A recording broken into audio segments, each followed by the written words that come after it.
याद करके मेरा हुण भी तकरीबन गच जिहा भर गया। इमोशनल हो जाता। हाँ जी। क्या बात है, क्या बात। गायकी दे बाबा बोड़ गुरदास मान साहब नूं सुनाया रिकॉर्ड होण तो पहला। वाह। आ चुटकी मैं क्या जी नहीं। महरूम मेरी भैन वड्डी मनप्रीत अख्तर जी कि हुण तक जिन्ना क पंजाबी लई काम कीता बाली सागू ने पंजाबी गीतां लई कीता है ਉਹਦੇ ਚੋਂ 95% ਕੰਮ ਉਹਨਾਂ ਨਾਲ ਮੈਂ ਕੀਤਾ। वाह जी। ਇੱਕ ਹੁੰਦਾ ਅਸੀਂ ਜੱਟ ਹੁੰਨੇ ਆ ਉਹ ਵੀ ਡਿਊਟ ਜੀ ਤੇ ਉਹ ਵੀ ਜਟਵੈਡ ਨਾਲ ਕਿਸੇ ਨਾਲ ਬਿਲਕੁਲ ਨਹੀਂ ਕਰਨਾ। ਗਾਉਣਾ ਨਹੀਂ ਆਉਂਦਾ ਤੁਹਾਨੂੰ। ਸਾਡੀ ਖੁਸ਼ਕਿਸਮਤੀ ਹੈ ਕਿ ਸਾਡੇ ਪ੍ਰੋਗਰਾਮ ਦੇ ਚੱਲਦਿਆਂ ਹੀ ਸੁਰਮਣੀ ਜੀ ਔਰ ਰਾਜਾ ਜੀ ਇਹਨਾਂ ਦੀ ਐਂਟਰੀ ਹੋਈ ਆ। ਔਰ ਥੋੜਾ ਜਿਹਾ ਲੇਟ ਹੋਣ ਦੀ ਮਾਫੀ ਮੰਗਦੇ ਹਾਂ।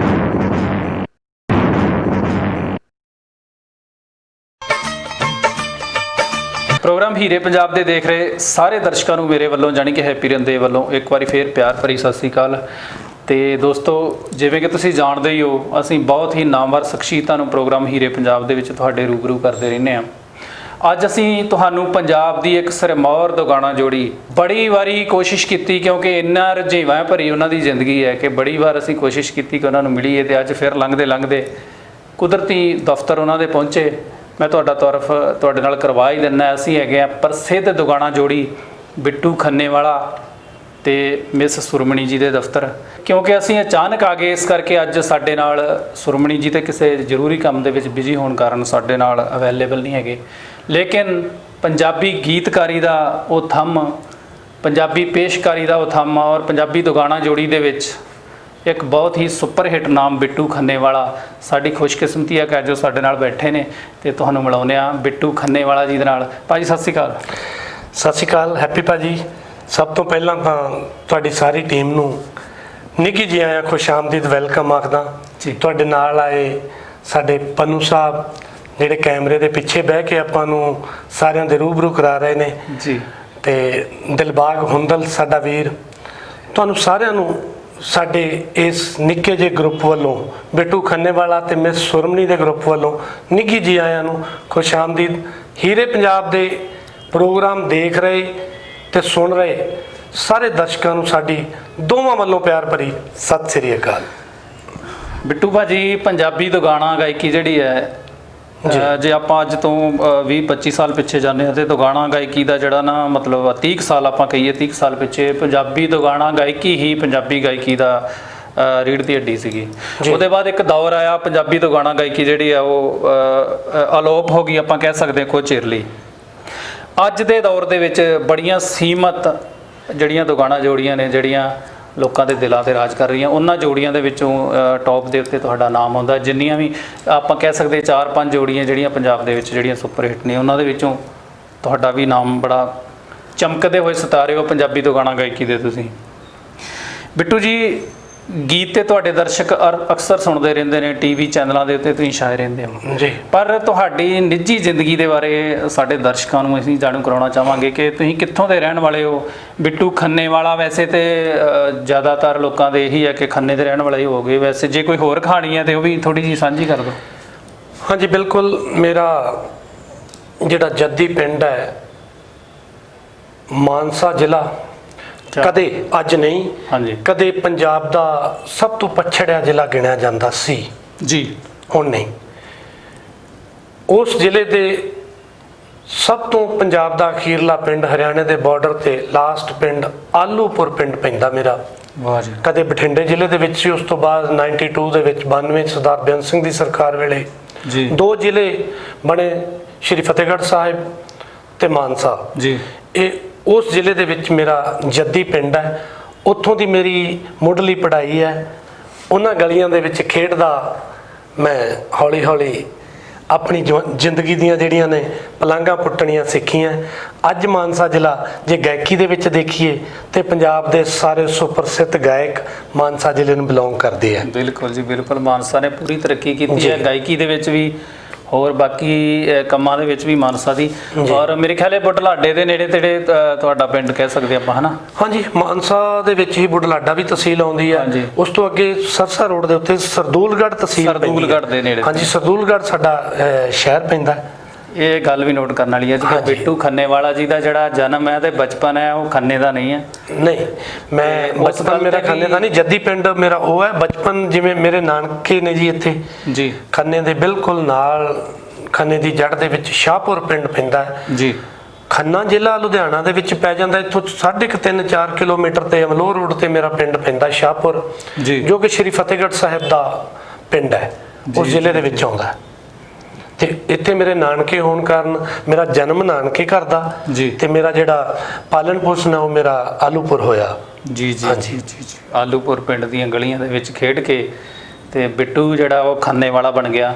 ਤੇ ਖੰਨੇ ਦੇ ਵਿੱਚ ਆਪਣੇ ਨਾਮ ਦੇ ਨਾਲ ਖੰਨੇ ਵਾਲਾ ਜੋੜਨ ਦਾ ਕੀ ਕਾਰਨ ਆ?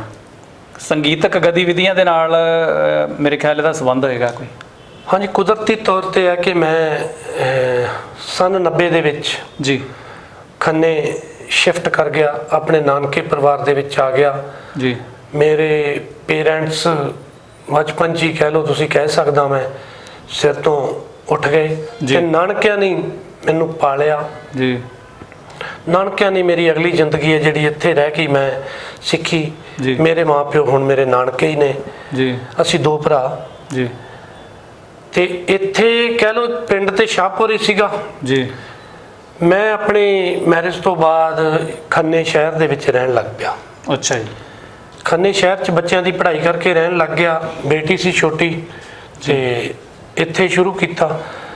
93 ਦੇ ਵਿੱਚ ਮੇਰਾ ਗੀਤ ਰਿਕਾਰਡ ਹੋਇਆ ਲਾਸਟ ਦੇ ਵਿੱਚ ਜੀ। ਸਭ ਤੋਂ ਪਹਿਲਾ ਗੀਤ ਜੱਸੀ ਜਸਪਾਲ ਦੀ ਆਵਾਜ਼ ਦੇ ਵਿੱਚ ਜੀ। ਪਹਿਲਾਂ ਕੈਸਟਾਂ ਦੇ ਰੈਪਰ ਬਣਦੇ ਸੀਗੇ ਜੀ।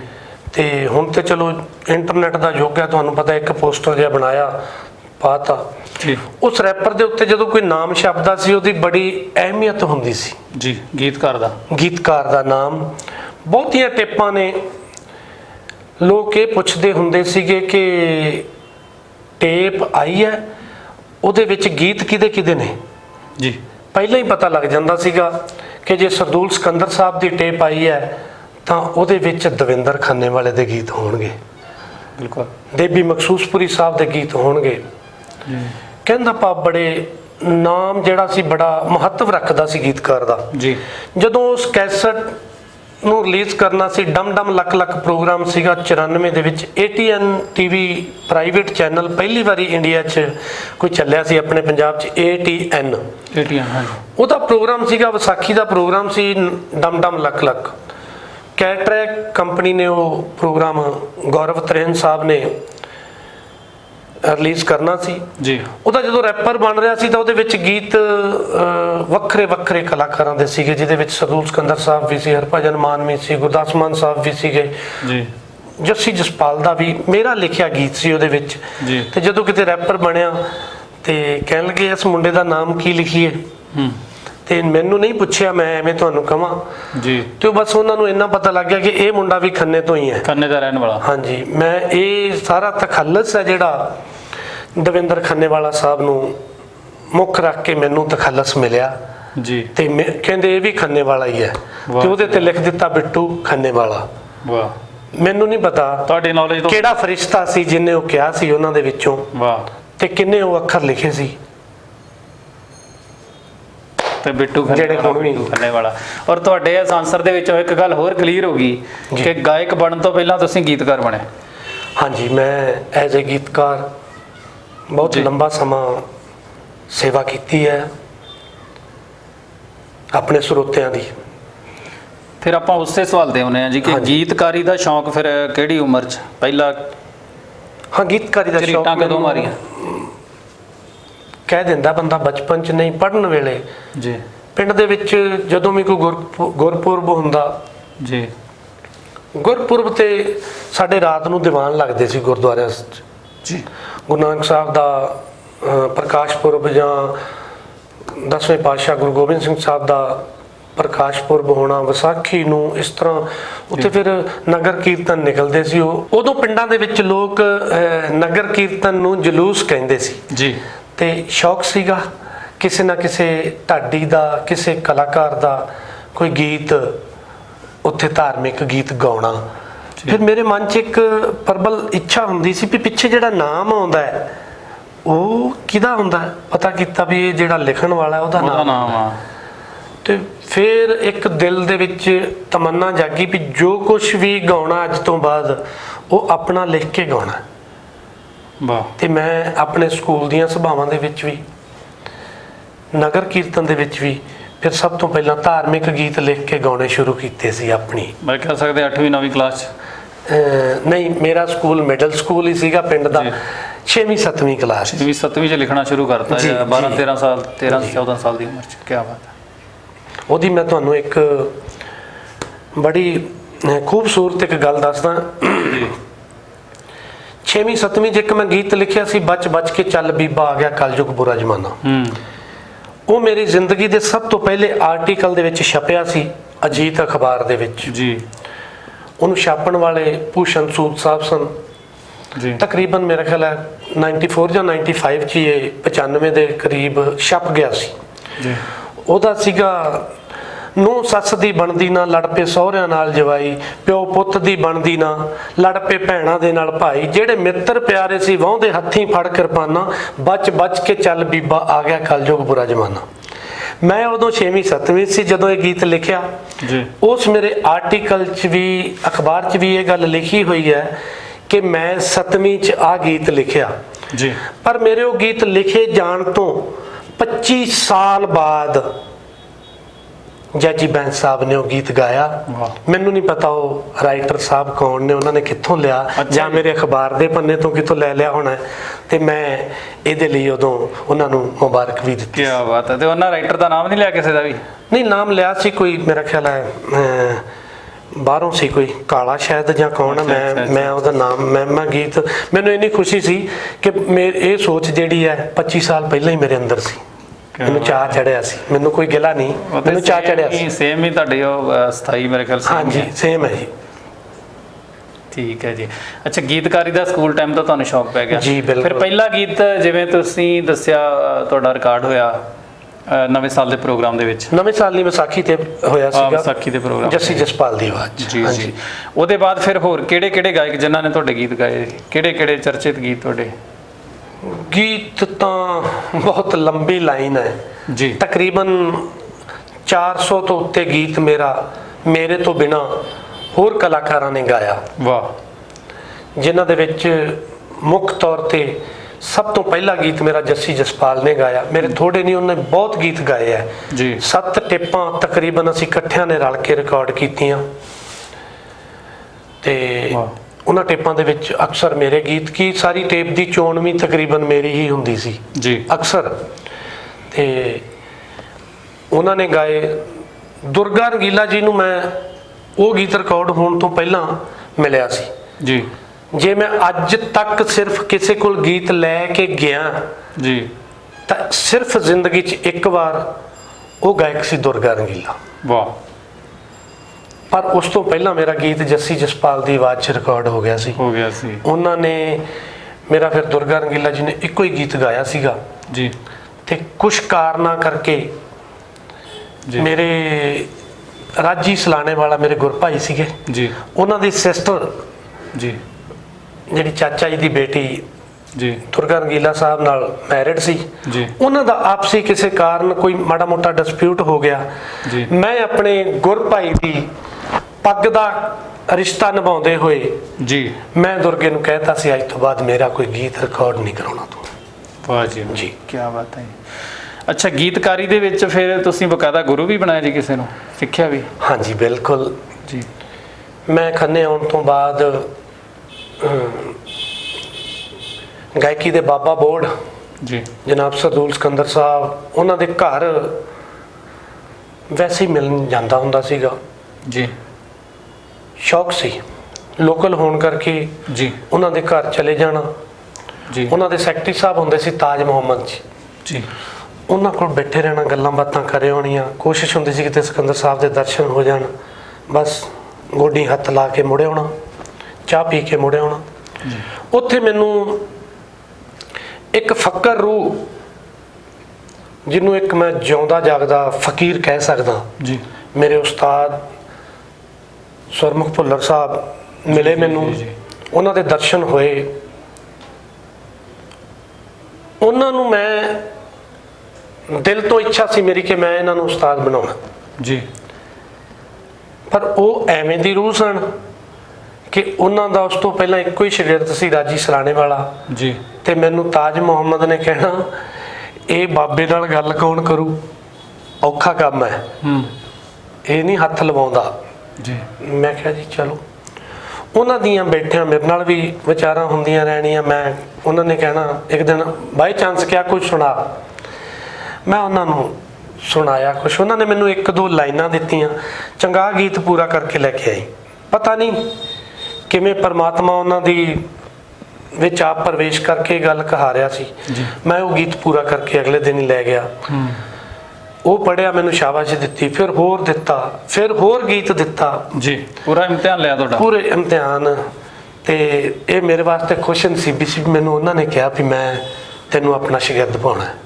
ਉਹਨਾਂ ਨੇ ਕਿਹਾ, ਤੁਹਾਨੂੰ ਨਹੀਂ ਕਹਿਣਾ ਪਿਆ, ਉਹਨਾਂ ਨੇ ਕਿਹਾ? ਉਹਨਾਂ ਨੇ ਵਾਹ ਕਿਹਾ। ਜੀ ਵਾਹ, ਕੀ ਬਾਤ ਹੈ।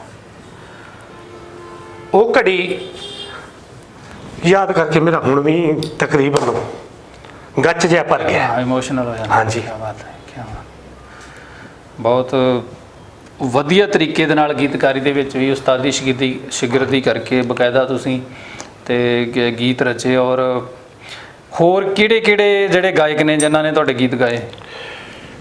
ਬਹੁਤ ਗਾਇਕ ਨੇ ਜੀ, ਕੋਈ ਗਿਣਤੀ ਨਹੀਂ। ਜਨਾਬ ਸੁਰਿੰਦਰ ਸ਼ਿੰਦਾ ਜੀ, ਪਰਮਿੰਦਰ ਸੰਧੂ ਜੀ, ਸਤਵਿੰਦਰ ਬਿੱਟੀ ਜੀ, ਸੁਰਜੀਤ ਖਾਨ ਸਾਹਿਬ, ਮਨਪ੍ਰੀਤ ਅਖਤਰ ਜੀ, ਸੁਦੇਸ਼ ਕੁਮਾਰੀ, ਮਿਸ ਪੂਜਾ, ਭਾਈ ਅਮਰਜੀਤ, ਆਸ਼ਕ ਅਲੀ, ਉਹਦਾ ਨਾਮ ਅਵਤਾਰ ਪੱਬੀ ਰੱਖਿਆ ਸੀਗਾ ਜੀ, ਪ੍ਰਦੀਪ ਸੰਗਲਾ, ਬਲਵੀਰ ਰਾਏ, ਕੁਲਵੰਤ ਬਿੱਲਾ, ਕੁਲਵੰਤ ਕੌਰ, ਮੋਨੀ ਰਸੀਲਾ ਜੀ ਜੀ। ਔਰ ਮੇਰੇ ਖਿਆਲ ਸਰ ਰਣਜੀਤ ਮਣੀ ਜੀ ਜੀ, ਮਤਲਬ ਬਹੁਤੀ ਗਿਣਤੀ ਹੈ ਜਿਹੜੀ ਮੈਨੂੰ ਯਾਦ ਨਹੀਂ, ਬਹੁਤ ਲੰਬੀ ਲਿਸਟ ਹੈ। ਸਰਦੂਲ ਸਿਕੰਦਰ ਸਾਹਿਬ ਨੇ ਕਾਫੀ ਗੀਤ ਗਾਏ। ਸਰਦੂਲ ਸਿਕੰਦਰ ਸਾਹਿਬ ਨੇ ਮੇਰੇ ਬਹੁਤ ਗੀਤ ਗਾਏ ਆ ਜੀ। ਜੀ। ਤੇ ਮੇਰੇ ਗੀਤਾਂ ਨੂੰ ਤਕਰੀਬਨ ਕਈ ਵਾਰੀ ਪੂਰਾ ਵੀ ਆਪ ਹੀ ਕਰ ਲੈਂਦੇ ਸੀ। ਇਹ ਵੀ ਰਾਜ ਦੀ ਗੱਲ ਹੈ। ਬਹੁਤੇ ਗੀਤ ਜਿਹੜੇ ਉਹਨਾਂ ਨੇ ਅੱਜ ਤੱਕ ਸ਼ਾਇਦ ਇਸ ਰਾਜ ਨੂੰ ਰਾਜ ਰਹਿਣ ਦਿੱਤਾ ਹੋਵੇ। ਜੀ। ਬਹੁਤ ਗੀਤਕਾਰਾਂ ਦੇ, ਸਿਰਮੌਰ ਗੀਤਕਾਰਾਂ ਦੇ ਗੀਤ ਮੈਂ ਅੱਜ ਇੱਕ ਗੱਲ ਸਾਂਝੀ ਕਰ ਦੇਵਾਂ, ਸਰਦੂਲ ਸਿਕੰਦਰ ਸਾਹਿਬ ਦੇ ਆਪਣੇ ਲਿਖੇ ਹੋਏ ਨੇ ਜੀ। ਹਾਂਜੀ। ਵਾਹ ਜੀ ਵਾਹ। ਇਹ ਮੈਂ ਔਰ ਉਹਨਾਂ ਦਾ ਇੱਕ ਨਵੇਂ ਸਾਲ ਤੇ ਗੀਤ ਆਇਆ ਸੀ, ਚੁਟਕੀ। ਹਾਂਜੀ, ਚੁਟਕੀ ਮੇਰੀ ਸਮਝਦਾ ਮੈਂ ਗੀਤਕਾਰੀ ਦੇ ਵਿੱਚ ਜੀ, ਮੇਰੇ ਵਾਸਤੇ ਬਹੁਤ ਵੱਡੀ ਉਪਲਬਧੀ ਸੀ। ਤੁਸੀਂ ਸ਼ਬਦ ਦੀ ਇੱਕ ਕ੍ਰੀਏਸ਼ਨ ਸੀਗੀ, ਮੈਂ ਕਹਿ ਸਕਦਾ ਜੀ। ਇੱਕ ਸ਼ਬਦ ਦੀ ਕ੍ਰੀਏਸ਼ਨ ਹੋਣਾ ਬਹੁਤ ਹੀ ਵੱਡੀ ਗੱਲ ਹੈ।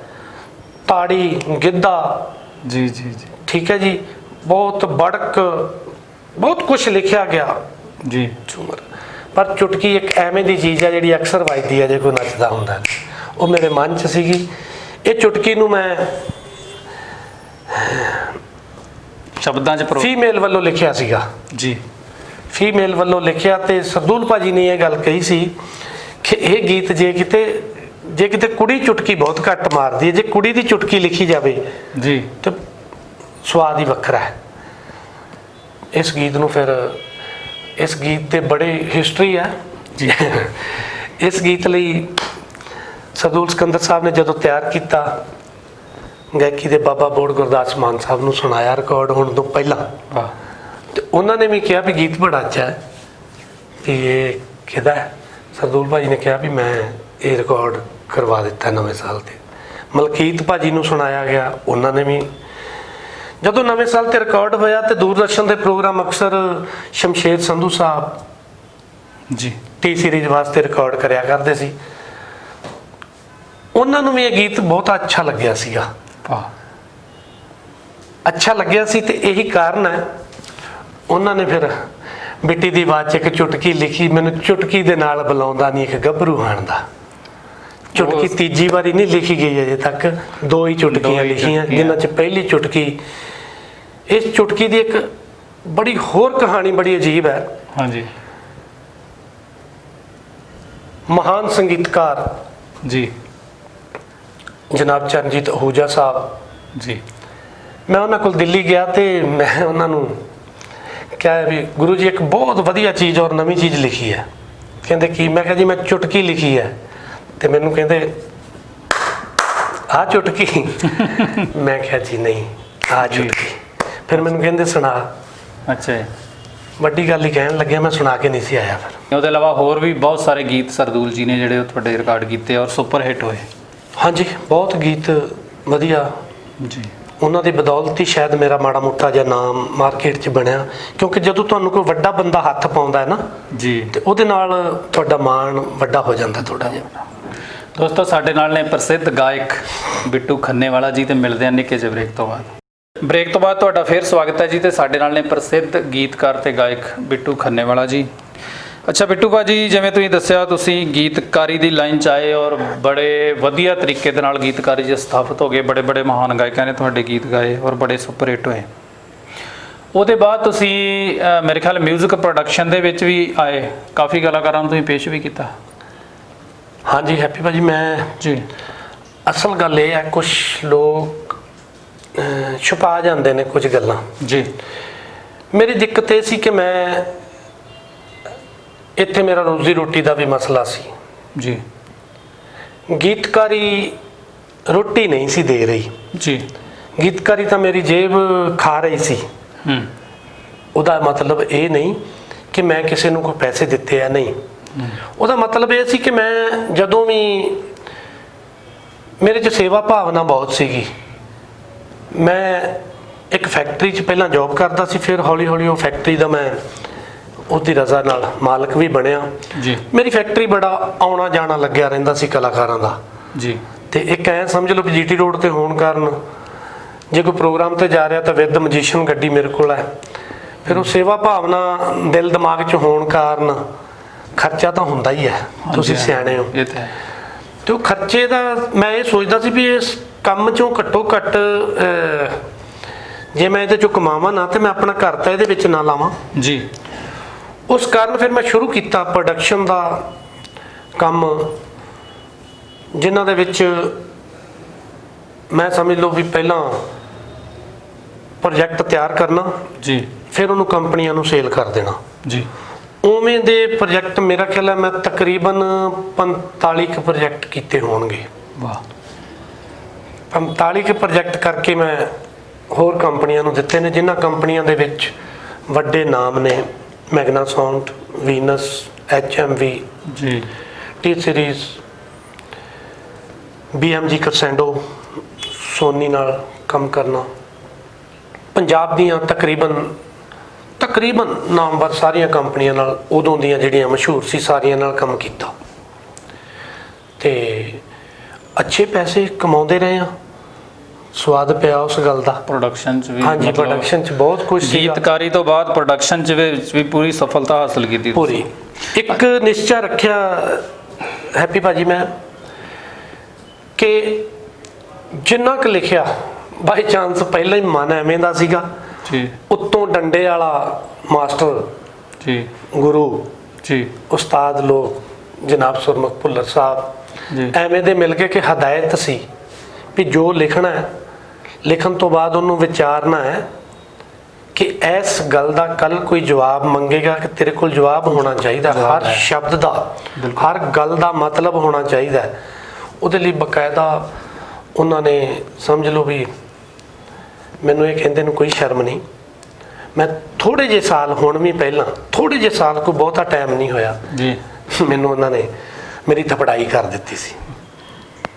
ਮੈਂ ਕੋਈ ਮੈਨੂੰ ਗਿਲਾ ਨਹੀਂ ਇਸ ਗੱਲ ਦਾ ਕਹਿਣ 'ਚ, ਮੈਨੂੰ ਮਾਣ ਮਹਿਸੂਸ ਹੁੰਦਾ, ਫਖਰ ਹੁੰਦਾ ਕਿ ਉਸਤਾਦ ਲੋਕਾਂ ਦੀ ਕੁੱਟ ਖਾ ਕੇ, ਉਸਤਾਦ ਲੋਕਾਂ ਦੇ ਜਿਵੇਂ ਚੰਡਿਆ ਕਹਿੰਦੇ ਹੁੰਦੇ ਨੇ, ਦੁੱਧ ਪੁੱਤ ਕਹਿੰਦੇ ਵੀ ਬੜੀ ਨਿਗਰਾਨੀ ਚਾਹੁੰਦਾ ਹੈ, ਗੁਰਦਾਸ ਭਾਜੀ ਕਹਿੰਦੇ ਆ, ਇਸ ਤਰ੍ਹਾਂ ਪੁੱਤ ਤੇ ਖੁਰਪਾ ਚੰਡੇ ਕੰਮ ਆਉਂਦੇ ਨੇ। ਤੇ ਉਹਨਾਂ ਨੇ ਸਾਨੂੰ ਚੰਡਿਆ ਪੂਰਾ ਧਰ ਕੇ, ਕੋਈ ਵੀ ਗੀਤ ਸੀ ਮੈਂ ਸੱਭਿਆਚਾਰ ਨੂੰ ਸਾਹਮਣੇ ਰੱਖ ਕੇ ਲਿਖਿਆ, ਆਪਣੀ ਜੇਬ ਦੇ ਮਫਾਦ ਨੂੰ ਸਾਹਮਣੇ ਕਰਕੇ ਅੱਜ ਤੱਕ ਨਹੀਂ ਲਿਖਿਆ, ਨਾ ਹੀ ਲਿਖਣਾ। ਇਹੀ ਕਾਰਨ ਹੈ ਕਿ ਸਟੈਪ ਹਮੇਸ਼ਾ ਪੌੜੀ ਪੌੜੀ ਪੌੜੀ ਨਾਮ ਉੱਪਰ ਨੂੰ ਗਿਆ ਹੈ। ਇਹ ਸਾਰਾ ਸਿਹਰਾ ਜਾਂਦਾ ਸਰੋਤਿਆਂ ਨੂੰ। ਜਿਵੇਂ ਤੁਸੀਂ ਦੱਸਿਆ ਕਿ ਇੱਕ ਉਸਤਾਦ ਦੇ ਚੰਡੇ ਹੋਏ ਗੀਤਕਾਰ ਹੋ ਤੁਸੀਂ ਜੀ, ਔਰ ਬਕਾਇਦਾ ਉਸਤਾਦ ਦੇ ਵੀ ਜਿਹੜੇ ਤੁਸੀਂ ਜਿਵੇਂ ਤੁਸੀਂ ਦੱਸਿਆ ਕਿ ਪੂਰਾ ਤੁਹਾਨੂੰ ਚੰਡ ਕੇ ਰੱਖਦੇ ਸੀ, ਜੀ। ਔਰ ਸ਼ਾਇਦ ਇਸੇ ਗੱਲ ਦੀ ਵਜ੍ਹਾ ਸੀ ਕਿ ਤੁਸੀਂ ਗੀਤ ਲਿਖਿਆ ਧੀਆਂ ਤੇ ਗਰੀਬੀ ਰੱਬਾ ਇੱਕੋ ਘਰ ਨਾ ਦੇਵੀਂ ਇਕੱਠੀਆਂ। ਹਾਂ, ਇਹ ਤਾਂ ਚਲੋ ਇੱਕ ਹਰ ਗੀਤਕਾਰ ਦਾ ਫਰਜ਼ ਹੈ ਹੈਪੀ ਭਾਜੀ। ਕੱਲਾ ਧੀਆਂ ਹੀ ਨਹੀਂ, ਮੇਰੇ ਹੋਰ ਤਰ੍ਹਾਂ ਦੀਆਂ ਕ੍ਰੀਏਸ਼ਨਾਂ ਸੀ। ਸਭ ਤੋਂ ਪਹਿਲਾ ਗੀਤ ਹੀ ਮੇਰਾ ਜਿਹੜਾ ਜੱਸੀ ਜਸਪਾਲ ਨੇ ਮੈਂ ਤੁਹਾਨੂੰ ਕਿਹਾ ਗਾਇਆ ਜੀ, ਉਹ ਵੀ ਇੱਕ ਕੁੜੀ ਦੇ ਵਲਵਲੇ ਸੀ, ਮੁੰਡਾ ਹੋ ਕੇ ਕੁੜੀ ਦੇ ਵਲਵਲੇ ਸੀ ਕਿ ਕੱਲੀ ਕੱਲੀ ਮਾਪਿਆਂ ਦੀ ਧੀ ਮੈਂ ਵੀ ਜੱਗ ਤੇ, ਕੱਲਾ ਕੱਲਾ ਮਾਪਿਆਂ ਦਾ ਤੂੰ ਵੀ ਕਦੇ ਕਦੇ ਚਿੱਤ ਕਰਦਾ ਤੇਰੀ ਮਾਂ ਦੀ ਬਣ ਜਾ ਮੈਨੂੰ। ਵਾਹ, ਉਹ ਮਤਲਬ ਕੁੜੀ ਦੇ ਵਲਵਲੇ ਸੀ। ਮੈਂ ਜਿੰਨੇ ਗੀਤ ਲਿਖੇ ਮੈਂ ਕੋਸ਼ਿਸ਼ ਕੀਤੀ ਹੈ ਉਹਦੇ ਵਿੱਚ ਕੁਛ, ਜਿਵੇਂ ਤੁਹਾਨੂੰ ਚੁਟਕੀ ਦੀ ਗੱਲ ਕੀਤੀ ਹੈ ਜੀ, ਇਸ ਤਰ੍ਹਾਂ ਗੀਤਾਂ ਦੇ ਉਸਤਾਦ ਸਾਹਿਬ ਨੇ ਸਿਖਾਇਆ ਸੀ ਕਿ ਪਿੰਗਲ ਪੜ੍ਹਨ ਲਈ ਕਿਹਾ, ਪਿੰਗਲ ਪੜ੍ਹਿਆ ਨਹੀਂ, ਪਿੰਗਲ ਦੇ ਇਮਤਿਹਾਨ ਦਿੱਤੇ ਉਹਨਾਂ ਨੂੰ ਜਾ ਜਾ ਕੇ। ਇੱਕ ਪੜ੍ਹ ਲੈਣਾ ਤਾਂ ਹੋਰ ਚੀਜ਼ ਆ, ਉਹਦਾ ਟੈਸਟ ਦੇਣਾ, ਉਹਦੇ ਚੋਂ ਨੰਬਰ ਕਿੰਨੇ ਆਉਂਦੇ ਆ।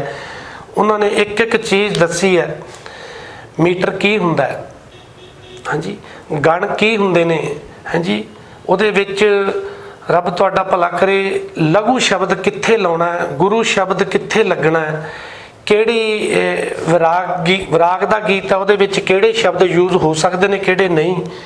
ਇਸੇ ਤਰ੍ਹਾਂ ਕਹਿ ਲਓ ਵੀ ਜਿਹੜੇ ਸਾਨੂੰ ਅਲੰਕਾਰ ਨੇ, ਸ਼ਬਦ ਅਲੰਕਾਰ ਹੋਰ ਚੀਜ਼ ਹੈ, ਮਤਲਬ ਅਲੰਕਾਰ ਕਿੰਨੀ ਤਰ੍ਹਾਂ ਦੇ ਨੇ, ਉਹਨਾਂ ਦੇ ਮਤਲਬ ਇਮਤਿਹਾਨ ਦਿੱਤੇ ਨੇ ਬਕਾਇਦਾ। ਤੇ ਉਹਨਾਂ ਇਮਤਿਹਾਨਾਂ 'ਚ ਜਦੋਂ ਪਾਸ ਹੋਏ ਆ ਫਿਰ ਥੋੜਾ ਜਿਹਾ ਨਜ਼ਾਰਾ ਆਇਆ ਲਿਖਣ ਦਾ ਵੀ ਤੇ ਗਾਉਣ ਦਾ ਵੀ। ਅੱਛਾ ਜੀ, ਇਹ ਤੁਹਾਡੀ ਗੀਤਕਾਰੀ ਦਾ ਔਰ ਪ੍ਰੋਡਕਸ਼ਨ ਦਾ ਸਫ਼ਰ ਜਿਹਦੇ ਵਿੱਚ ਤੁਸੀਂ ਬਿਲਕੁਲ ਸਫਲਤਾ, ਬੜੇ ਵੱਡੇ ਪੱਧਰ ਤੇ ਸਫਲਤਾ ਹਾਸਲ ਕੀਤੀ। ਸਵਾਗਤ ਹੈ ਜੀ ਬ੍ਰੇਕ ਤੋਂ ਬਾਅਦ, ਤੇ ਸਾਡੇ ਨਾਲ ਨੇ ਪ੍ਰਸਿੱਧ ਗੀਤਕਾਰ ਤੇ ਗਾਇਕ ਬਿੱਟੂ ਖੰਨੇਵਾਲਾ ਜੀ। ਬਿੱਟੂ ਭਾਜੀ, ਤੁਹਾਡੀ ਗੀਤਕਾਰੀ ਦੀ ਗੱਲ ਚੱਲ ਰਹੀ ਹੈ, ਆਪਾਂ ਤੁਹਾਡੇ ਗੀਤ ਬੜੇ ਜ਼ਬਰਦਸਤ ਔਰ ਬੜੇ ਹਿੱਟ ਗੀਤ ਤੁਸੀਂ ਇੰਡਸਟਰੀ ਦਿੱਤੇ ਔਰ ਬੜੇ ਬੜੇ ਮਹਾਨ ਗਾਇਕਾਂ ਨੇ ਵੀ ਗਾਏ ਜੀ। ਤੁਹਾਡੇ ਜਿਵੇਂ ਪਹਿਲਾਂ ਵੀ ਆਪਾਂ ਗੱਲ ਕੀਤੀ ਹੈ, ਆਮ ਸਬਜੈਕਟਾਂ ਤੋਂ ਹਟ ਕੇ ਤੁਸੀਂ ਲਿਖਿਆ। ਆਮ ਦੋ ਤਰ੍ਹਾਂ ਦੇ ਗੀਤਕਾਰ ਲਿਖਦਾ ਜੀ। ਜੀ, ਇੱਕ ਹੁੰਦੇ ਆ ਸਮਾਜ ਸੁਧਾਰਕ, ਇੱਕ ਹੁੰਦੇ ਆ ਕਮਰਸ਼ੀਅਲ। ਜੀ, ਆਮ ਗੀਤਕਾਰਾਂ ਦੀ ਮਤਲਬ ਸ਼ਿਕਾਇਤ ਰਹਿੰਦੀ ਹੈ ਕਿ ਸਾਡੇ ਕੋਲ ਗਾਇਕ ਆ ਕੇ ਕਹਿੰਦਾ ਜੀ ਸਾਨੂੰ ਕਮਰਸ਼ੀਅਲ ਗੀਤ ਦਿਓ, ਜੀ, ਅਸੀਂ ਦੂਸਰੇ ਗੀਤ ਨਹੀਂ। ਲੇਕਿਨ ਤੁਹਾਡੇ ਦੂਸਰੇ ਗੀਤ, ਸਮਾਜ ਸੁਧਾਰਕ ਗੀਤ ਵੀ ਬੜੇ ਹਿੱਟ ਹੋਏ। ਤੁਹਾਡੇ ਕੋਈ ਜ਼ਿਕਰਯੋਗ ਗੀਤ ਜਿਹੜੇ ਨੇ ਉਹਨਾਂ ਦਾ ਸਾਡੇ ਨਾਲ ਜ਼ਿਕਰ ਕਰੋ। ਹੈਪੀ ਭਾਜੀ, ਸਮਾਜ ਸੁਧਾਰਕ ਗੀਤ ਮੈਂ ਨਹੀਂ ਸਮਝਦਾ ਮੇਰੇ ਗੀਤਾਂ ਨੇ ਕੋਈ ਸਮਾਜ ਨੂੰ ਸੁਧਾਰ ਦਿੱਤਾ ਬਹੁਤ, ਜਾਂ ਮੇਰੇ ਗੀਤਾਂ ਨਾਲ ਸਮਾਜ ਸੁਧਰ ਸਕਦਾ ਹੈ। ਮੈਂ ਇੰਨਾ ਜ਼ਰੂਰ ਸਮਝਦਾ ਵੀ ਇੱਕ ਗੀਤਕਾਰ ਦਾ ਇੰਨਾ ਫਰਜ਼ ਜ਼ਰੂਰ ਹੈ, ਜੇ ਅਸੀਂ ਕੁਝ ਸੁਧਾਰ ਨਹੀਂ ਸਕਦੇ ਤੇ ਅਸੀਂ ਐਸਾ ਸ਼ਬਦ ਨਾ ਲਿਖੀਏ ਜਿਹਦੇ ਨਾਲ ਸਾਡਾ ਭਵਿੱਖ, ਸਾਡੇ ਬੱਚੇ, ਸਾਡੇ ਯੰਗਸਟਰ ਕਿਸੇ ਗਲਤ ਪਾਸੇ ਜਾਣ। ਇੰਨਾ ਕੁ ਫਰਜ਼ ਬਣਦਾ। ਹਰ ਗੀਤ ਸੰਕੋਚ ਕੇ ਲਿਖਿਆ ਜੀ। ਤੇ ਤੁਸੀਂ ਵਿਸ਼ੇ ਬੜੇ ਗੱਲ ਕੀਤੀ ਮੇਰੇ ਨਾਲ ਕਿ ਤੁਸੀਂ ਧੀਆਂ ਤੇ ਗੀਤ ਲਿਖਿਆ ਜਾਂ ਵਿਸ਼ੇ ਮੈਂ ਪੰਜਾਬ ਮਤਲਬ ਇੱਕ ਹੁੰਦਾ ਅਸੀਂ ਪੰਜਾਬੀ ਹੁੰਦੇ ਆ ਜੀ, ਇੱਕ ਹੁੰਦਾ ਅਸੀਂ ਜੱਟ ਹੁੰਦੇ ਆ। ਕੀ ਇਕੱਲੇ ਜੱਟ ਹੀ ਰਹਿੰਦੇ ਨੇ ਪੰਜਾਬ 'ਚ? ਬਿਲਕੁਲ ਨਹੀਂ। ਕਿਸੇ ਜੱਟਵਾਦ ਨੂੰ ਪ੍ਰਮੋਟ ਕਰਨਾ, ਕਿਸੇ ਜਾਤਵਾਦ ਨੂੰ ਪ੍ਰਮੋਟ ਕਰਨਾ, ਇਹ ਮੇਰੀ ਹਿਸਟਰੀ 'ਚ ਨਹੀਂ ਆਉਂਦਾ। ਤਕਰੀਬਨ ਕੁਝ ਸ਼ਬਦ ਕਿਤੇ ਨਾ ਕਿਤੇ ਗੀਤਾਂ ਦੇ ਵਿੱਚ ਲਿਖੇ ਜਾਂਦੇ ਨੇ ਤੇ ਉਹਨਾਂ ਸ਼ਬਦਾਂ ਨਾਲ ਮੈਂ ਕਿਤੇ ਨਾ ਕਿਤੇ ਖਿਮਾ ਵੀ ਮੰਗਦਾ, ਪਰ ਮੈਂ ਫਿਰ ਵੀ ਇਹ ਦੁਬਾਰਾ ਕਹਿੰਦਾ ਵੀ ਮੈਂ ਕਿਸੇ ਜਾਤਵਾਦ ਨੂੰ ਪ੍ਰਮੋਟ ਕਰਨ 'ਚ ਵਿਸ਼ਵਾਸ ਨਹੀਂ ਰੱਖਦਾ। ਵਿਸ਼ਿਆਂ ਦੇ ਵਿੱਚ ਪੰਜਾਬੀਆਂ ਦੀ ਹੋ ਗਈ ਬੱਲੇ ਵੀ ਬੱਲੇ, ਪੰਜਾਬੀਆਂ ਦੀ ਚੱਲੇ ਗਲਾਸੀ। ਇਹਦੇ 'ਚ ਮੈਂ ਜ਼ਿਕਰ ਕਰਾਂ ਤੁਹਾਡੇ ਨਾਲ ਕਿ ਮੈਂ ਬਾਲੀ ਸਾਗੂ ਜੀ ਜਿਹੜੇ ਦੁਨੀਆ ਦੇ ਰੀਮਿਕਸ ਕਿੰਗ ਮੈਂ ਤਾਂ ਕਹਿਣਾ, ਕੌਣ ਬਣੇਗਾ ਕਰੋੜਪਤੀ ਜਾਂ ਤੀਜਾ ਜਾਂ ਚੌਥਾ ਐਪੀਸੋਡ ਚੱਲਦਾ ਸੀ, ਸ਼ਾਇਦ ਦੂਜਾ ਹੀ ਸੀ ਮੇਰਾ ਖਿਆਲ ਹੈ, ਮੈਨੂੰ ਪ੍ਰੋਪਰ ਯਾਦ ਨਹੀਂ। ਤੇ ਜਿਹੜਾ ਸਾਰਿਆਂ ਤੋਂ ਸੈਮੀਫਾਈਨਲ ਕੁਐਸਚਨ ਸੀ, 15 ਕੁਐਸਚਨ ਹੁੰਦੇ ਸੀ, ਜਿਹੜਾ 14ਵਾਂ ਸਵਾਲ ਸੀਗਾ ਉਹਦੇ 'ਚ ਅਮਿਤਾਭ ਬੱਚਨ ਸਾਹਿਬ ਨੇ ਸਵਾਲ ਕੀਤਾ ਕਿ ਪੂਰੀ ਦੁਨੀਆ ਦਾ ਰੀਮਿਕਸ ਕਿੰਗ ਕੌਣ ਹੈ? ਉਹਦਾ ਸਹੀ ਜਵਾਬ ਸੀਗਾ ਬਾਲੀ ਸਾਗੂ ਜੀ। ਤੇ ਮੈਨੂੰ ਇੱਕ ਬੜੇ ਫਖਰ ਨਾਲ ਇਹ ਗੱਲ ਕਹਿਣੀ ਪੈ ਰਹੀ ਹੈ ਕਿ ਹੁਣ ਤੱਕ ਜਿੰਨਾ ਕੁ ਪੰਜਾਬੀ ਲਈ ਕੰਮ ਕੀਤਾ ਬਾਲੀ ਸਾਗੂ ਨੇ, ਪੰਜਾਬੀ ਗੀਤਾਂ ਲਈ ਕੀਤਾ ਹੈ, ਉਹਦੇ ਚੋਂ 95% ਕੰਮ ਉਹਨਾਂ ਨਾਲ ਮੈਂ ਕੀਤਾ। ਵਾਹ ਜੀ 95% ਵਾਹ। ਹਿੱਟ ਗੀਤ ਜਿਹੜੇ ਉਹਨਾਂ ਦੇ ਆ ਉਹ ਦਿੱਤੇ ਹੈ, ਭਾਵੇਂ ਉਹਨਾਂ ਦੀ ਫਿਲਮ ਦੇ ਗੀਤ ਨੇ, ਭਾਵੇਂ ਉਹਨਾਂ ਦੀਆਂ ਕੈਸਟਾਂ ਦੇ ਗੀਤ ਨੇ। ਕੁਝ ਆਉਣ ਵਾਲੇ ਪ੍ਰੋਜੈਕਟ ਨੇ ਸਾਡੇ, ਬੜੀ ਜਲਦੀ ਰਿਲੀਜ਼ ਹੋਣ ਵਾਲੇ ਨੇ, ਉਹਨਾਂ 'ਚ ਕੀਤਾ ਸੀ। ਪੰਜਾਬੀਆਂ ਦੀ ਹੋ ਗਈ ਬੱਲੇ ਵੀ ਬੱਲੇ। ਉਜਲ ਸਿੰਘ ਦੋਸਾਂਝ ਮੁੱਖ ਮੰਤਰੀ ਬਣੇ ਬਾਹਰ, ਜੀ ਕਿਹੜੀ ਸਟੇਟ ਦੇ, ਮੈਂ I don't know, British Columbia ਦੇ ਸ਼ਾਇਦ, ਬ੍ਰਿਟਿਸ਼ ਕੋਲੰਬੀਆ ਦੇ ਸ਼ਾਇਦ, ਜਾਂ ਸ਼ਾਇਦ ਕਿਸੇ ਵੀ ਉੱਥੇ ਸਟੇਟ ਦੇ ਸੀਐਮ ਬਣੇ ਸੀ।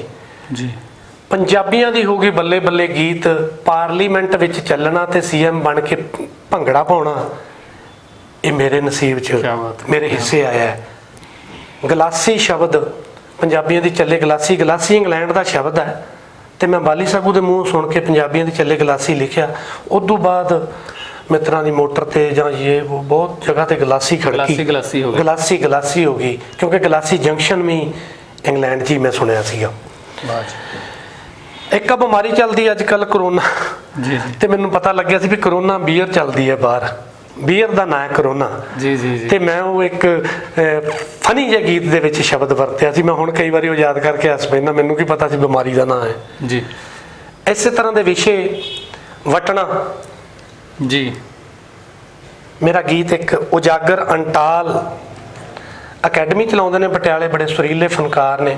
ਪੰਜਾਬੀ ਯੂਨੀਵਰਸਿਟੀ ਦੇ ਵਿੱਚ ਲਗਾਤਾਰ 3 ਸਾਲ ਮੇਰਾ ਵਟਣਾ ਗੀਤ ਗਾ ਕੇ ਗੋਲਡ ਮੈਡਲਿਸਟ ਰਹੇ। ਇਸ ਗੱਲ ਦਾ ਵੀ ਮੇਰੇ ਹਿੱਸੇ ਮਾਣ ਆਉਂਦਾ। ਮਹਿੰਦੀ ਮਹਰੂਮ ਮੇਰੀ ਭੈਣ ਵੱਡੀ ਮਨਪ੍ਰੀਤ ਅਖਤਰ ਜੀ, ਉਹਨਾਂ ਨੇ ਗਾਈ, ਪਰ ਉਹ ਆ ਨਹੀਂ ਸਕਿਆ ਗੀਤ। ਜੀ ਮੈਗਨਾ ਸਾਊਂਡ ਦੇ ਵਿੱਚ ਉਹ ਰਿਕਾਰਡ ਹੈ।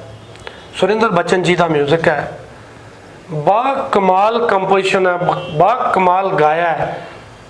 ਤੇ ਜਿਹੜਾ ਆਇਆ ਨਹੀਂ ਉਹਦੇ ਬਾਰੇ ਤੁਹਾਨੂੰ ਦੱਸਾਂ ਕਿ ਇੱਕ ਲਾਈਨ ਤੁਹਾਡੇ ਨਾਲ ਜ਼ਰੂਰ ਸਾਂਝੀ ਕਰੂੰਗਾ। ਗੀਤ ਉਹ ਆ ਰਿਹਾ ਦੁਬਾਰਾ, ਹੁਣ ਮੈਂ ਰਿਕਾਰਡ ਕੀਤਾ ਜੀ, ਉਹਦੀ ਲਾਈਨ ਜ਼ਰੂਰ ਸਾਂਝੀ ਕਰੂੰਗਾ, ਕਿਉਂ ਜਿਹੜਾ ਆਇਆ ਨਹੀਂ ਤੁਹਾਨੂੰ ਉਹਦੇ ਬਾਰੇ ਪਤਾ ਨਹੀਂ। ਉਹ ਗੀਤ ਸੀਗਾ, ਹੱਥੀਂ ਤੇ ਮੇਰੇ ਸਜਰੀ ਮਹਿੰਦੀ, ਹੱਥੀਂ ਤੇ ਮੇਰੇ ਸਜਰੀ ਮਹਿੰਦੀ, ਕਿਉਂ ਚੱਲਿਆ ਏ ਪਰਦੇਸ ਵੇ ਢੋਲਾ, ਹੱਥੀਂ ਤੇ ਮੇਰੇ ਸਜਰੀ ਮਹਿੰਦੀ, ਕਿਉਂ ਚੱਲਿਆ ਏ ਪਰਦੇਸ ਵੇ ਢੋਲਾ। ਹੋ ਇੰਨਾ ਹੀ ਸੁਣਾਉਂਗਾ। ਇਹ ਰੁਝਾਨ ਸੀ ਪੰਜਾਬ ਦੇ ਵਿੱਚ ਬਾਹਰੋਂ ਆਉਣਾ, ਵਿਆਹ ਕਰਾਉਣਾ, 15 ਕੁ ਦਿਨਾਂ ਬਾਅਦ ਆਪਣੇ ਟੈਚੀ ਪੈਕ ਕਰਨੇ, ਤੇ ਕੁੜੀਆਂ ਇੱਥੇ ਵਿਲਕਦੀਆਂ ਰਹਿ ਜਾਂਦੀਆਂ ਸੀ। ਉਸ ਕੁੜੀ ਵੱਲੋਂ ਵਾਸਤਾ ਹੈ ਇਸ ਗੀਤ ਰਾਹੀਂ। ਬੜੀ ਜਲਦੀ ਇਹ ਗੀਤ ਮਾਰਕੀਟ 'ਚ ਮੈਂ ਕਿਸੇ ਨਵੀਂ ਕੁੜੀ ਦੀ ਆਵਾਜ਼ ਦੇ ਵਿੱਚ ਦੇ ਰਿਹਾ। ਬਹੁਤ ਹੀ ਖੂਬਸੂਰਤ। ਔਰ ਬਾਕੀ ਮਨਪ੍ਰੀਤ ਅਖਤਰ ਜੀ ਨੇ ਜਿਵੇਂ ਤੁਸੀਂ ਦੱਸਿਆ ਸੀ ਪਹਿਲਾਂ ਗਾਇਆ, ਉਹਨਾਂ ਦੇ ਫਿਰ ਵੈਸੇ ਵੀ ਬਾ ਕਮਾਲ ਹੀ, ਬਾ ਕਮਾਲ। ਸੋ ਇਸੇ ਤਰ੍ਹਾਂ ਵਿਸ਼ੇ ਗੀਤਕਾਰੀ ਦੇ ਹੈਪੀ ਭਾਜੀ, ਮੈਂ ਕਹਿ ਸਕਦਾ ਵੀ ਮੈਂ ਬੜੇ ਵੱਖਰੇ ਸਿਰਜਣ ਦੀ ਕੋਸ਼ਿਸ਼ ਕੀਤੀ ਹੈ, ਔਰ ਤਾਂ ਹੀ ਤੁਹਾਡਾ ਇੰਡਸਟਰੀ ਦੇ ਵਿੱਚ ਐਡਾ ਨਾਮ ਹੈ। ਅੱਛਾ ਬਿੱਟੂ ਭਾਜੀ, ਫਿਰ ਗਾਇਕੀ ਵੱਲ ਕਿਵੇਂ ਮੁੜੇ? ਗਾਇਕੀ ਵੱਲ ਫਿਰ ਉਹੀ ਗੱਲ ਆ ਜਾਂਦੀ ਹੈ, ਰੋਟੀ ਰੋਜ਼ੀ ਜੀ। ਫੈਕਟਰੀ ਮੇਰੀ ਬੰਦ ਹੋ ਚੁੱਕੀ ਸੀ। ਅੱਛਾ ਜੀ। ਉੱਥੇ ਸਾਡਾ ਡਿਸਪਿਊਟ ਹੋ ਗਿਆ ਪਾਰਟਨਰਸ਼ਿਪ ਦਾ, ਰੁਜ਼ਗਾਰ ਕੋਈ ਨਹੀਂ ਸੀ, ਸੱਚਾਈ ਹੈ ਜੀ। ਬੱਚੇ ਪੜ੍ਹਦੇ ਸੀ ਕਨਵੈਂਟ ਸਕੂਲਾਂ 'ਚ ਜੀ। ਕੋਸ਼ਿਸ਼ ਸੀ ਕਿ ਬੱਚਿਆਂ ਦੀ ਪੜ੍ਹਾਈ ਤੇ ਪੂਰਾ ਧਿਆਨ ਦਿੱਤਾ ਜਾਵੇ, ਪਰ ਉਹਦੇ ਲਈ ਪੈਸਾ ਚਾਹੀਦਾ ਸੀ ਜੀ। ਪੈਸੇ ਦੀ ਹੁਣ ਮੈਂ ਲਾਈਨ ਕੋਈ ਚੇਂਜ ਨਹੀਂ ਸੀ ਕਰਨੀ ਚਾਹੁੰਦਾ। ਮੈਨੂੰ ਥੋੜਾ ਬਹੁਤਾ ਜਿਵੇਂ ਪ੍ਰੋਡਕਸ਼ਨ ਕਰਕੇ ਪਤਾ ਸੀ ਵੀ ਇਸ ਲਾਈਨ 'ਚ ਆ ਕੁਛ ਹੈ। ਸੋਚਿਆ ਮਨਾ ਸ਼ੀਸ਼ੇ 'ਚ ਆਪਣੇ ਆਪ ਨੂੰ ਪੜ੍ਹਿਆ ਚੰਗੀ ਤਰ੍ਹਾਂ ਜੀ, ਕਿ ਤੂੰ ਜੇ ਦੂਜਿਆਂ ਲਈ ਕਰਕੇ ਪ੍ਰੋਡਕਟ ਵੇਚ ਸਕਦਾ, ਉਹ ਪ੍ਰੋਡਕਟ ਚੱਲ ਸਕਦੇ ਨੇ, ਤੇ ਤੂੰ ਕਿਉਂ ਨਹੀਂ ਗਾ ਸਕਦਾ? ਕਿਉਂਕਿ ਮੈਂ ਬਹੁਤੇ ਜਿਹੜੇ ਪ੍ਰੋਡਕਟ ਸੀਗੇ ਉਹ ਆਪ ਡੰਮੀਆਂ ਕਰ ਕਰਕੇ ਡੱਬ ਕਰਵਾਉਂਦਾ ਸੀ, ਕੰਪੋਜ਼ੀਸ਼ਨਾਂ ਆਪ ਤਿਆਰ ਕਰਨੀਆਂ, ਫਿਰ ਮੈਂ ਉਹ ਡੱਬ ਕਰਾਉਣੇ, ਤੇ ਉਹ ਚੱਲ ਜਾਂਦੇ ਸੀਗੇ। ਐਂ ਹੀ ਬਸ ਫਿਰ ਸਬੱਬ ਬਣਿਆ ਕਿ ਮੈਂ ਟੇਪ ਕਰ ਦਿੱਤੀ। ਕੀਤੀ ਕਿਸੇ ਵਾਸਤੇ ਸੀਗੀ, ਮੁਹੰਮਦ ਸਦੀਕ ਸਾਹਿਬ ਦੇ ਸਟੂਡੀਓ, ਸਰਗਮ ਸਟੂਡੀਓ 'ਚ ਚੰਡੀਗੜ੍ਹ ਜੀ। ਉਹ ਮੈਂ ਕਿਹਾ ਯਾਰ ਜਿਹਨੂੰ ਵੀ ਇਹ ਕੈਸਟ ਦੇਵਾਂਗੇ ਨਾ ਰਿਕਾਰਡ ਕਰਨ ਲਈ, ਉਹਨੂੰ ਨਾ ਲਿਖ ਕੇ ਨਹੀਂ ਗੀਤ ਦੇਣੇ ਇਸ ਵਾਰੀ, ਆਪਾਂ ਰਿਕਾਰਡ ਕਰ ਦਿੰਦੇ ਆ। ਮੈਂ ਉਹ ਮੁੰਡਾ ਰਜਿੰਦਰ ਸੀਗਾ, ਉਹਨੂੰ ਕਿਹਾ ਵੀ ਯਾਰ ਆਪਾਂ ਅੱਜ ਸਟੂਡੀਓ ਮੇਰਾ ਬੁੱਕ ਕਰ ਲੈ, ਆਪਾਂ ਡੱਬ ਕਰਨੀ ਹੈ ਟੇਪ। ਡੱਬ ਮੀਨਿੰਗ ਮੇਰਾ ਤਾਂ ਇੱਛਾ ਤਾਂ ਇਹ ਸੀਗੀ ਕਿ ਮੈਂ ਇਹ ਟੇਪ ਨੂੰ ਵਰਡਿੰਗ ਸਾਰੀ ਜਿਹਨੂੰ ਵੀ ਦਊਂਗਾ ਕੈਸਟ ਭਰਾ ਕੇ ਦੇ ਦੂੰਗਾ ਕਿ ਜ਼ਬਾਨੀ ਯਾਦ ਕਰਕੇ ਆਉਣਾ, ਫਿਰ ਸਵਾਦ ਆਉਂਦਾ ਪ੍ਰੋਜੈਕਟ ਕਰ। ਜੀ ਜੀ। ਉਹ ਮੈਂ 7 ਗੀਤ ਕੀਤੇ ਤਾਂ ਮਜ਼ਾਕ ਸੀ, ਤੇ ਉਹ ਮੈਨੂੰ ਕਹਿੰਦਾ ਵੀ ਭਾਜੀ ਡੱਬ ਹੋ ਗਏ, ਇਹ ਤਾਂ ਠੀਕ ਹੋ ਗਿਆ ਕੰਮ। ਉਸ ਤੋਂ ਬਾਅਦ ਅਸੀਂ ਇੱਕ ਡਿਊਟ ਗਾਣਾ ਉਹਦੇ ਵਿੱਚ ਕੀਤਾ। ਅੱਛਾ, ਉਹ 7 ਗਾਣੇ ਸੋਲੋ ਸੀਗੇ, ਇੱਕ ਡਿਊਟ ਸੀ? ਇੱਕ ਡਿਊਟ ਸੀਗਾ, ਉਹ ਬਾਅਦ ਦੇ ਵਿੱਚ ਕੀਤਾ। ਅੱਛਾ ਜੀ। ਬਾਅਦ ਦੇ ਵਿੱਚ ਕੀਤਾ ਉਹ ਮੈਂ ਮਨਪ੍ਰੀਤ ਭੈਣ ਜੀ ਕੋਲ ਗਿਆ, ਉਹਨਾਂ ਦਾ ਨਵਾਂ ਗੀਤ ਆਇਆ ਸੀਗਾ ਤੇਰੀ ਝਾਂਜਰ ਦਾ ਸ਼ਨਕਾਰਾ ਬਲਕਾਰ ਸਿੱਧੂ ਸਾਹਿਬ ਨਾਲ ਜੀ। ਮੈਂ ਗਿਆ, ਮੈਂ ਕਿਹਾ ਜੀ ਆਪਾਂ ਇੱਕ ਗਾਣਾ ਡੱਬ ਕਰਨਾ ਹੈ। ਕਹਿੰਦੇ ਬਿਲਕੁਲ ਵੀ ਨਹੀਂ ਕਰਨਾ। ਅੱਛਾ ਜੀ। ਉਹ ਵੀ ਡਿਊਟ ਜੀ, ਤੇ ਉਹ ਵੀ ਜਟਵੈਡ ਨਾਲ ਕਿਸੇ ਨਾਲ, ਬਿਲਕੁਲ ਨਹੀਂ ਕਰਨਾ, ਗਾਉਣਾ ਨਹੀਂ ਆਉਂਦਾ ਤੁਹਾਨੂੰ। ਕੀ ਬਾਤ। ਮੈਂ ਕਿਹਾ ਜੀ ਚਲੋ ਕੋਈ ਗੱਲ ਨਹੀਂ, ਤੁਸੀਂ ਸੁਣ ਲਓ, ਨਹੀਂ ਕਰਨਾ ਨਾ ਸਹੀ, ਕੋਈ ਗੱਲ ਨਹੀਂ, ਆਪਾਂ ਕਿਸੇ ਹੋਰ ਤੋਂ ਕਰਵਾ ਲਾਂਗੇ ਜੀ, ਪਰ ਤੁਸੀਂ ਸੁਣ ਜ਼ਰੂਰ ਲਓ। ਅੱਛਾ। ਮੈਂ ਗੀਤ ਸੁਣਾਇਆ, ਬੈਠੇ ਰਹੇ, 2 ਵਾਰੀ ਚਾਹ ਹੋਈ, ਸੰਗਰੂਰ ਗਿਆ ਸੀ ਮੈਂ ਉਹਨਾਂ ਕੋਲ, ਅੱਛਾ ਜੀ। ਤੇ ਮੈਨੂੰ ਉੱਠ ਪਏ, ਜਵਾਬ ਵੀ ਦੇਤਾ ਮੈਂ ਬਾਹਰ, ਪਤਾ ਨਹੀਂ ਕੀ ਦਿਮਾਗ 'ਚ ਆਇਆ ਵੀ ਇੱਥੋਂ ਐਵੇਂ ਮੁੜ ਜਾਏਗਾ, ਤੇ ਮੈਨੂੰ ਬਾਹਰ ਆ ਕੇ ਕਹਿੰਦੇ ਕਦੋਂ ਕਰਨਾ ਫਿਰ? ਅੱਛਾ ਜੀ। ਮੈਂ ਕਿਹਾ ਜੀ ਜਦੋਂ ਤੁਹਾਡਾ ਟਾਈਮ ਹੋਇਆ ਦੱਸ ਦਿਓ। ਉਹਨਾਂ ਦੇ ਬੱਚੇ ਡਲਹੌਜ਼ੀ ਪੜ੍ਹਦੇ ਸੀ ਜੀ। ਮੈਨੂੰ ਕਹਿੰਦੇ ਵੀ ਐਸੇ ਸ਼ਨੀਵਾਰ ਮੈਂ ਡਲਹੌਜ਼ੀ ਜਾਣਾ ਤੇ ਜਾਂਦੀ ਲੁਧਿਆਣਿਓਂ ਲੰਘੂਗੀ ਤੇ ਸਵੇਰੇ ਆ ਕੇ ਕਰਵਾ ਲੈ। ਮੈਨੂੰ ਯਾਦ ਆ ਮੈਂ ਸੁਪਰ ਟਰੈਕ ਦੇ ਵਿੱਚ ਇਹ ਗੀਤ ਉਹਨਾਂ ਤੋਂ ਡੱਬ ਕਰਵਾਇਆ ਜੀ। ਤੇ ਉਹਨਾਂ ਨੇ ਨਹੀਂ ਮੈਨੂੰ ਕੁਝ ਕਿਹਾ ਤੂੰ ਕੀ ਦੇਣਾ ਜਾਂ ਮੈਂ ਕੀ ਲੈਣਾ, ਨਾ, ਮੈਂ ਡੱਬ ਕਰਵਾਇਆ। ਉਹ ਰਿਕਾਰਡਿਸਟ ਅਤੁਲ ਜੀ ਕਹਿਣ ਲੱਗੇ, ਅਤੁਲ ਜੋਏ ਜੀ ਜੀ, ਕਹਿਣ ਲੱਗੇ ਵੀ ਬਹੁਤ ਵਧੀਆ ਹੋ ਗਿਆ। ਉਹ ਕਹਿੰਦੀ ਭਾਜੀ ਚਾਹ ਮੰਗਾਓ, ਮੈਂ ਤਾਂ ਅਜੇ ਰਿਹਰਸਲ ਕੀਤੀ ਹੈ। ਅੱਛਾ ਜੀ। ਅਜੇ ਤਾਂ ਮੈਂ ਰਿਹਰਸਲ ਕੀਤੀ ਹੈ। ਚਾਹ ਆਈ, ਚਾਹ ਪੀ ਕੇ ਫਿਰ ਜੋ ਗਾਇਆ, ਸਲੂਟ ਹੈ। ਇਹ ਗੀਤ ਤੁਹਾਡਾ ਲਿਖਿਆ ਹੋਇਆ ਸੀ? ਮੇਰਾ ਹੀ ਸੀਗਾ। ਗੱਲ ਸੁਣ ਜਾ, ਬੋਲ ਸਾਂਝੇ ਕਰੋ ਜੀ ਜ਼ਰੂਰ ਦਰਸ਼ਕ। ਖੜ ਗੱਲ ਸੁਣ ਜਾ ਮੁਟਿਆਰੇ ਪਤਲੀਏ, ਨਾਰੇ ਨੀ ਲਾਣਾ ਲਾਰੇ, ਮਰ ਜੂ ਸਿਰ ਤੇਰੇ ਚੜ ਕੇ, ਨੀ ਮਰ ਜੂ ਸਿਰ ਤੇਰੇ ਚੜ ਕੇ, ਹਾਏ ਨਹੀਂ ਭੁਲਾਇਆ ਭੁੱਲਦੀ ਨੀ ਬਹਿ ਗਈ ਦਿਲ ਦੇ ਵਿੱਚ ਵੜ ਕੇ, ਨੀ ਬਹਿ ਗਈ ਦਿਲ ਦੇ ਵਿੱਚ ਵੜ ਕੇ, ਵੇ ਛੱਡ ਭਾਵੇਂ ਗੱਭਰੂਆ ਮੇਰੀ, ਛੱਡ ਭਾਵੇਂ ਗੱਭਰੂਆ ਮੇਰੀ, ਵੇ ਕਾਤੋਂ ਮਾਰੀ ਗਈ ਮਤ ਤੇਰੀ, ਵੇ ਇੰਨੀ ਕਰਦਾ ਕਿਵੇਂ ਦਲੇਰੀ, ਇਸ਼ਕ ਦੀਆਂ ਬੁਰੀਆਂ ਮਾਰਾਂ ਵੇ, ਇਸ਼ਕ ਦੀਆਂ ਬੁਰੀਆਂ ਮਾਰਾਂ ਵੇ, ਉਹ ਨਾ ਹੱਸਦੇ ਨਾ, ਉਹ ਨਾ ਹੱਸਦੇ ਨਾ, ਰੋਂਦੇ ਜਿਨ੍ਹਾਂ ਨੂੰ ਰੋਗ ਪਿਆਰਾਂ ਦੇ, ਜਿਨ੍ਹਾਂ ਨੂੰ ਰੋਗ ਪਿਆਰਾਂ ਦੇ। ਵਾਹ ਜੀ ਵਾਹ। ਇਹ ਮੈਨੂੰ ਉਹਨਾਂ ਨੇ ਦੱਸਿਆ, ਕੰਪੋਜੀਸ਼ਨ ਮੇਰੀ ਸੀ, ਉਹਨਾਂ ਨੇ ਦੱਸਿਆ ਤੈਨੂੰ ਪਤਾ ਕਿਹੜੇ ਰਾਗ 'ਚ ਗੀਤ ਹੈ? ਮੈਂ ਕਿਹਾ ਜੀ ਨਾ। ਕਹਿੰਦੇ ਦੇਸ ਰਾਗ 'ਚ ਗੀਤ ਹੈ। ਮੈਂ ਕਿਹਾ ਅੱਛਾ ਜੀ। ਕਹਿੰਦੇ ਡਿਊਟ ਗਾਣਾ ਕੋਈ ਹੁਣ ਤੱਕ ਬਣਿਆ ਨਹੀਂ ਦੇਸ ਰਾਗ 'ਚ। ਕਹਿੰਦੀ ਮੈਂ ਤਾਂ ਹੀ ਤੈਨੂੰ ਹਾਂ ਕੀਤੀ ਸੀ। ਤੇ ਮੇਰੇ ਕੋਲੋਂ ਜੋ ਸਰਦਾ ਪੁੱਜਦਾ ਸੀਗਾ ਮੈਂ ਉਹਨਾਂ ਦੀ ਮੁੱਠੀ ਦਿੱਤਾ। ਮੈਨੂੰ ਬਾਅਦ 'ਚ ਫੋਨ ਆਇਆ ਤੇ ਉਹਨਾਂ ਨੇ ਕੈਨੇਡਾ ਮਾਈਕ 'ਚ ਮੇਲੇ ਤੇ ਇਹ ਗੱਲ ਕਹੀ ਸੀ, ਜੇ ਕਿਤੇ ਗਾਇਕਾਂ ਦੀ ਕਦਰ ਕਰਨੀ ਸਿੱਖਣੀ ਹੈ ਤਾਂ ਬਿੱਟੂ ਕੰਨੇ ਵਾਲੇ ਤੋਂ ਪੁੱਛੋ ਵੀ ਗਾਇਕ ਦੀ ਕਦਰ, ਕਲਾ ਦੀ ਕਦਰ ਕਿਵੇਂ ਕੀਤੀ ਜਾਂਦੀ ਹੈ।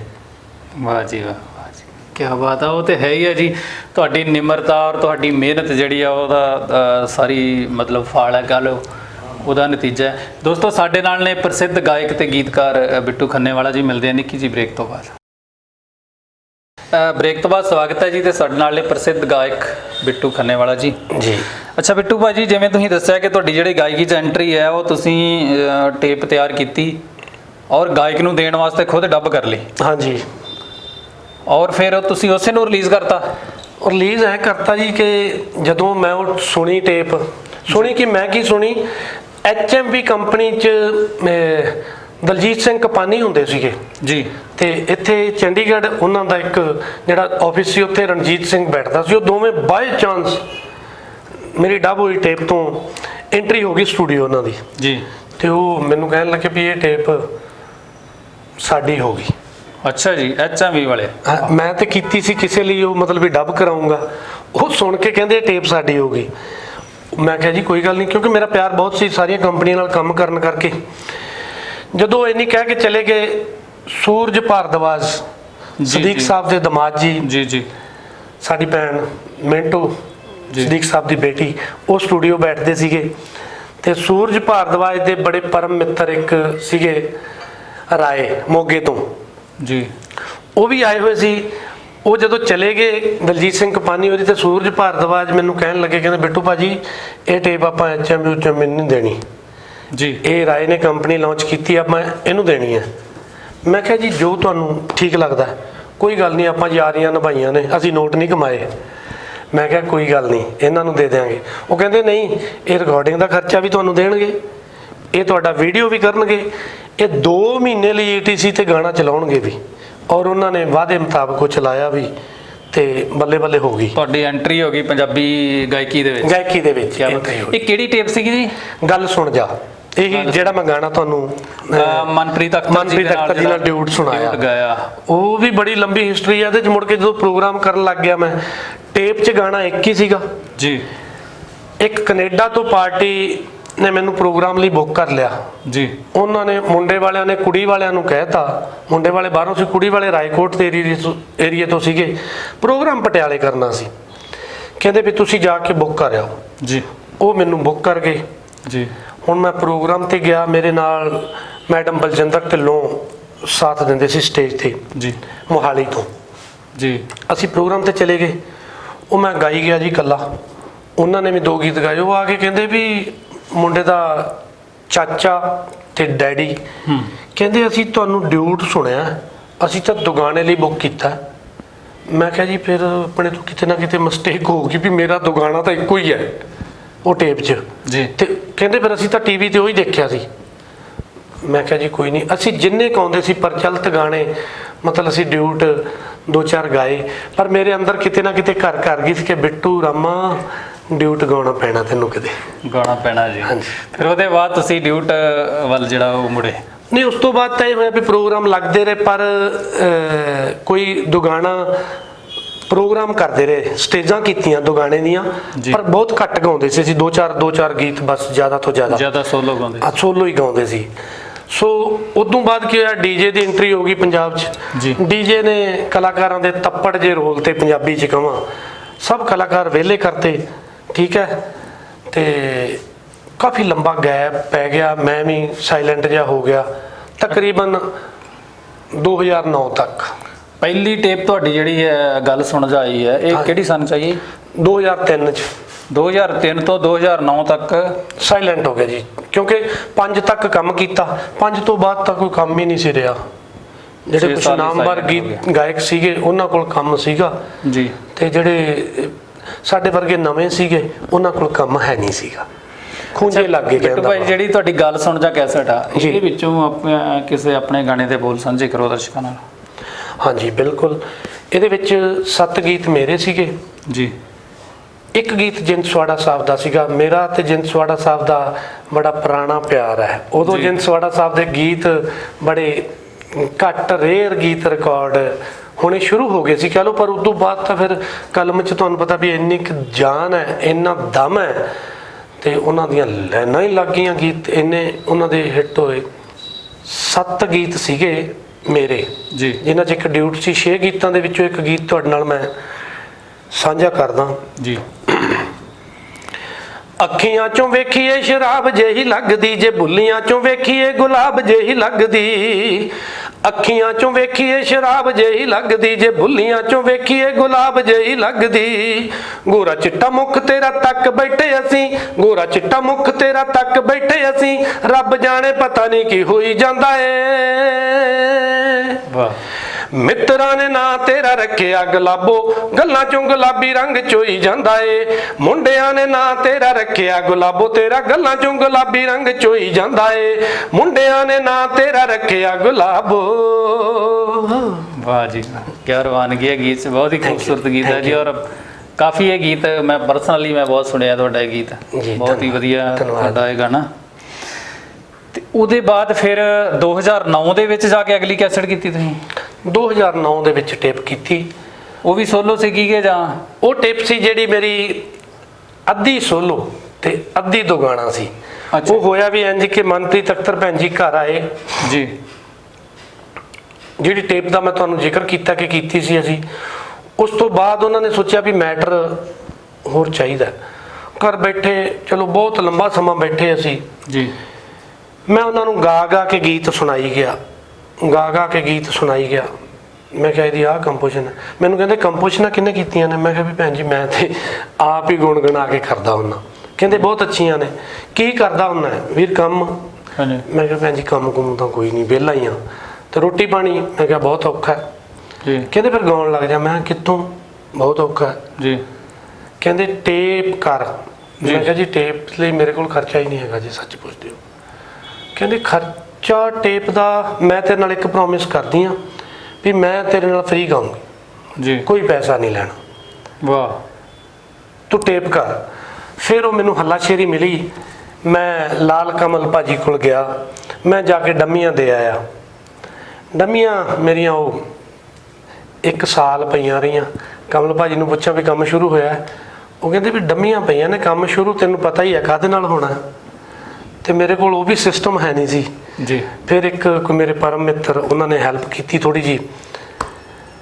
ਮੈਂ ਉਹ ਟੇਪ ਰਿਕਾਰਡ ਕੀਤੀ। ਉਹ ਟੇਪ ਦਾ ਪਹਿਲਾ ਹੀ ਗੀਤ ਹੈ ਜਿਹੜਾ ਮਨਪ੍ਰੀਤ ਭੈਣ ਜੀ ਨਾਲ ਸ਼ੂਟ ਕੀਤਾ, ਉਹਦੇ ਨਾਲ ਡਿਊਟ ਸੀਗਾ ਜਿਹੜਾ ਸ਼ੂਟਿੰਗ 'ਚ ਮਨਪ੍ਰੀਤ ਭੈਣ ਜੀ ਨਹੀਂ ਸੀਗੇ। ਉਹ ਗੀਤ ਨੂੰ ਲੋਕਾਂ ਨੇ ਬੜਾ ਭਰਵਾਂ ਹੁੰਗਾਰਾ ਦਿੱਤਾ।